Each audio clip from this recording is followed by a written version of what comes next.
Muitos ultrassonografistas nunca viram um caso como este. Masculino, 42 anos, com dor na virilha após um trauma no jogo de futebol. Ele relata que não teve nenhuma pancada, nenhuma contusão no local, provavelmente foi uma mudança de direção. Isso ocorreu há 8 dias. E o que você achou desta imagem aí no plano longitudinal ao nível dos adutores? Mostrando agora uma imagem panorâmica. Você já tem um diagnóstico? Você tem segurança na ultrassonografia musculoesquelética? Sabe como relatar essa lesão? Então fica comigo até o final deste vídeo, que nós vamos ver imagens, discussão do caso e sugestão de laudo. Afinal, você está no MSKD Casos, uma série de casos práticos em ultrassonografia musculoesquelética, sempre direto ao ponto, com imagens, discussão e sugestão de laudo, para quando aparecer um caso semelhante na sua prática, você acertar o diagnóstico e ajudar o médico solicitante. Sou Matheus Queiroz, médico radiologista, e ensino médicos a dominar a ultrassonografia musculoesquelética do zero avançado, praticando aí mesmo, do seu próprio serviço. Não esqueça de se inscrever no canal e dar o like para me ajudar a compartilhar conteúdo de qualidade em ultrassonografia musculoesquelética.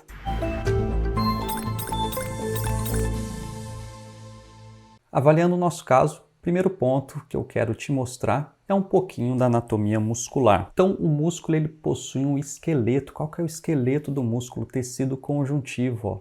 Tendão, aqui um exemplo de um músculo bipenado, ó. Um tendão central, a gente tem a fáscia periférica, que é o epimísio, e o perimísio, que são as linhas brancas que vai configurar o aspecto fibrilar do músculo no ultrassom. Então você pode observar que o músculo no ultrassom ele é mais escuro, porque ele tem bastante água, então ele é hipoecogênico. Ele tem as linhas brancas mais periféricas, que é a fáscia muscular, ele pode ter uma linha branca mais forte central. Alguns músculos eles possuem um tendão central e outras linhas mais fininhas, ó, paralelas aqui no plano longitudinal, que é o perimísio. Entre essas linhas nós enxergamos o fascículo muscular. Então essa anatomia é fundamental e você pode prestar atenção quando você realiza um exame que esse perimísio ele tende a ir em direção ao tendão central ou uma aponeurose periférica. Tudo vai depender da forma de cada músculo, que vai ser um pouquinho diferente. Quero que você preste atenção nessa linha branca, que é o tendão ou aponeurose central do adutor longo. E aqui as linhas brancas periféricas configuram aqui a fáscia, o epimísio, a fáscia muscular, e essas linhas centrais, o perimísio. Começando pelo lado normal, que vai nos ajudar a enxergar com detalhes o lado patológico. Então, seguindo o adutor longo até a sua origem junto ao tubérculo púbico. Padrão fibrilar do adutor longo e dos demais músculos adutores. E agora o lado patológico, prestando atenção na linha branca e acompanhando o músculo e tendão até a sua origem junto ao tubérculo púbico. Observem que chegamos nessa região e tem uma imagem que determina uma sombra acústica posterior e aqui uma imagem hipoecogênica com áreas anecóicas, com esse líquido, com traves, parece até uma teia de aranha nessa região entre o osso e essa sombra acústica aqui, onde a gente consegue acompanhar o tendão. Então vimos os dois lados no plano longitudinal, agora no plano transversal. Começando pelo lado normal, ó, a assinatura do músculo adutor longo, esse tendão central, acompanhando o músculo e esse tendão central até a sua origem, o aspecto normal, até a sua origem junto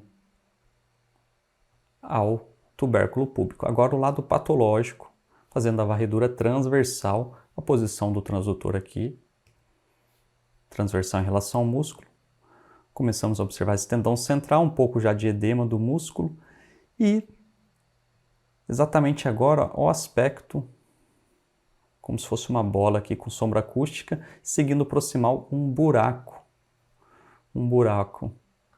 nesta região, indo até o osso e agora voltando o buraco, continuando, voltando, aquela imagem da bola com uma sombra acústica e já a parte muscular, um pouco de edema, o tendão central, o epimísio aqui do adutor longo. Imagens panorâmicas no longitudinal e aquela imagem no transverso com um buraco na topografia dos adutores. E aí, qual é a sua hipótese diagnóstica? Agora, com essa descrição, prestando atenção do lado normal e depois no patológico, nos dois planos fica muito mais fácil, né? Então aqui nós temos o tendão que desinseriu do osso e retraiu aqui nessa região. E no local da rotura, um hematoma, um aspecto, imagem hipoecogênica com traves ecogênicas, áreas anecoicas, então hematoma na área de rotura. Olha só o tendão normal, o aspecto triangular com a origem no tubérculo púbico, essa linha branca que é o osso, e esse tendão ele é um pouquinho mais escuro mesmo, ele não tem tanto padrão fibrilar pela anisotropia, e ele pode ter, até em pacientes assintomáticos, um pouco de entesófito, aspecto mais heterogêneo. A descrição, sugestão de laudo neste caso, rotura completa da origem do tendão adutor longo, caracterizado por desinserção, estando o coto tendíneo retraído a cerca de 4 centímetros do tubérculo púbico, com um hematoma na área de rotura. Então temos um caso de desinserção do adutor longo, mostrando a imagem aqui com a retração bem na região do coto, como caracterizar o coto. Então acompanhamos no transversal e no longitudinal, onde ficou aquela imagem que gerou a sombra acústica. A sombra acústica nos ajuda a caracterizar o coto pela diferença de orientação ali das fibras. Neste caso temos a correlação com a ressonância magnética. Sínfise púbica, olha o lado normal, a origem aqui do adutor longo, triangular, e não enxergamos essa imagem do lado patológico com líquido e hematoma na área de rotura. Olha só o tendão onde estava retraído, no plano coronal, então essa é a retração do tendão. E agora no plano transversal, sínfise púbica. A sínfise púbica ela é fundamental, a gente localiza primeiro a sínfise para depois procurar o tendão, e o coto tendíneo retraído aqui nessa região. Imagens estáticas mostrando o local da sínfise, o tendão retraído, então o tendão, a ponta do tendão está aqui e o osso, então essa é a retração do osso ao tendão, e aqui no plano transversal, olha a origem preservada do lado contralateral, e aqui a rotura completa com desinserção do adutor longo. Revisando a anatomia dos adutores. Então, os adutores eles têm a origem aqui no púbis, então em diferentes regiões, e pela camada mais superficial para a profunda nós temos o longo, curto e magno, fazendo a correlação aqui com essa imagem para a gente entender a origem. Então, muitos relatam a origem comum como se fosse uma região só, mas nós temos a origem do adutor longo no tubérculo púbico, do pectíneo aqui no ramo púbico superior, do adutor magno no ramo púbico inferior e tuberosidade isquiática, o grácil inferior ao adutor longo, o adutor curto também. Então essa é a anatomia mais refinada dos adutores. E eles vão inserir aqui na linha áspera do fêmur. E agora com relação com a ressonância magnética e a ultrassonografia, podemos observar aqui o epimísio nos ajudando a diferenciar cada músculo e o tendão do adutor longo junto à origem. Então nós temos adutor longo, adutor curto, adutor magno. Essa imagem nos ajuda a diferenciar os adutores. Novamente, adutor longo, curto e magno. Essa imagem de artigo também para demonstrar a origem do tendão com esse desenho esquemático e das camadas do adutor longo, adutor curto e adutor magno, demonstrando a origem do tendão adutor longo. Uma dúvida, qual seria a classificação, Matheus? Porque a gente falou de uma lesão tendínea e é importante saber que existem diversas classificações de lesões musculares, né? Uma delas utilizadas é a classificação britânica, BAMIC, de British Athletic Muscle Injury Classification. Então, o mais importante é você saber descrever bem as lesões musculares e tendíneas e saber que o colega que recebeu o exame, se você trabalha para um clube de futebol, você precisa ter essa linguagem bem refinada para justamente traçar prognóstico de retorno às atividades. A comunicação é mais importante, então é importante você saber descrever, se quiser classificar, utilizar uma classificação que o colega do outro lado também conheça. E essa classificação ela utiliza a localização anatômica, lembrando daquela arquitetura do músculo, né? Um tendão central, tecido conjuntivo, o epimísio, o perimísio. Então as lesões elas podem ser miofaciais, pegando a face e músculo, podem acometer o ventre muscular e a junção miotendínea, então que é a junção entre músculo e tendão, o músculo propriamente dito, e pode ser intratendínea, pegando o tendão central ou o tendão livre nesta topografia. E em relação à severidade, ela pode ser pequena, moderada, parcial extensa ou completa.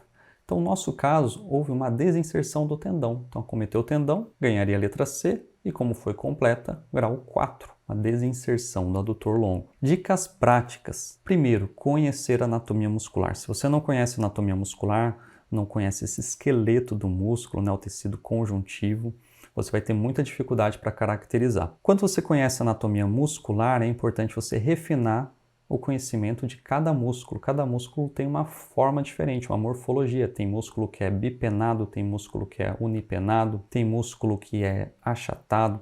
Então, existem diversas formas dos músculos e você entender como que é essa convergência das fibras, do perimísio, se é para um tendão central, se é para uma face, uma aponeurose periférica. Com isso, você vai conseguir entender melhor as lesões musculares. Lembrar da história clínica, qual que é o tempo da lesão.